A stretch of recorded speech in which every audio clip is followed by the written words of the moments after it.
भारत के इतिहास में कई ऐसे योद्धा हुए जिन्होंने मिटती हुई राजवंशों को दोबारा खड़ा किया। आज हम बात करेंगे गहलोत वंश की उस महत्वपूर्ण कड़ी की जब रावल रतन सिंह के बाद यह वंश लगभग समाप्त हो गया था और फिर कैसे महाराणा हम्मीर सिंह ने इसे पुनर्जीवित किया। साल 1303 दिल्ली के सुल्तान अलाउद्दीन खिलजी ने चित्तौड़ पर चढ़ाई की।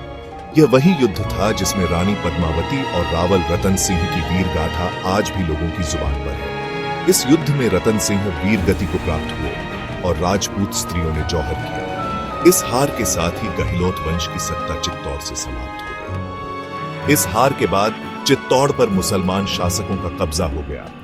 गहलोत वंश के अधिकतर सदस्य या तो युद्ध में मारे गए या जंगलों और पहाड़ियों में छुपने को मजबूर हो गए। लगभग 50 वर्षों तक गहलोत वंश का कोई शासक सत्ता में नहीं रहा। यह एक ऐसा अंधकारमय काल था जहां चित्तौड़ की शान धूमिल हो चुकी थी। लेकिन इतिहास में अंधकार कभी स्थायी नहीं होता। 14वीं शताब्दी के मध्य में गहलोत वंश के एक वंशज ने फिर से शक्ति की लौ जलाने की ठानी। यह थे महाराणा हम्मीर सिंह। महाराणा हम्मीर सिंह बप्पा रावल की ही वंश परंपरा से थे। उन्होंने चित्तौड़ को फिर से हिंदू शासन के अधीन लाने की प्रतिज्ञा ली। पहले उन्होंने स्थानीय राजपूतों और भीलों का समर्थन प्राप्त किया। फिर धीरे धीरे युद्धों और रणनीति के माध्यम से उन्होंने मेवाड़ में शक्ति हासिल की। हम्मीर सिंह ने दिल्ली सल्तनत के कमजोर हो चुके शासन का फायदा उठाया। उन्होंने सुल्तानों के सेनापतियों को हराया और चित्तौड़ पर पुनः अधिकार कर लिया। इस प्रकार लगभग 50 वर्षों बाद गहलोत वंश ने चित्तौड़ में पुनः अपना परचम फहराया।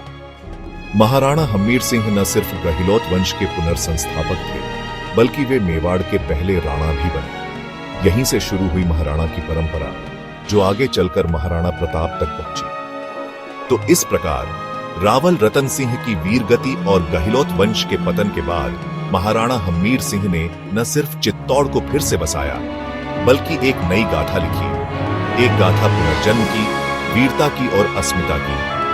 अगर आपको भारत के राजवंशों की ऐसी ही कहानियां पसंद हैं, तो चैनल को सब्सक्राइब कीजिए, वीडियो को लाइक और शेयर करना न भूलें, क्योंकि ये है ड्राइव टू हिस्ट्री।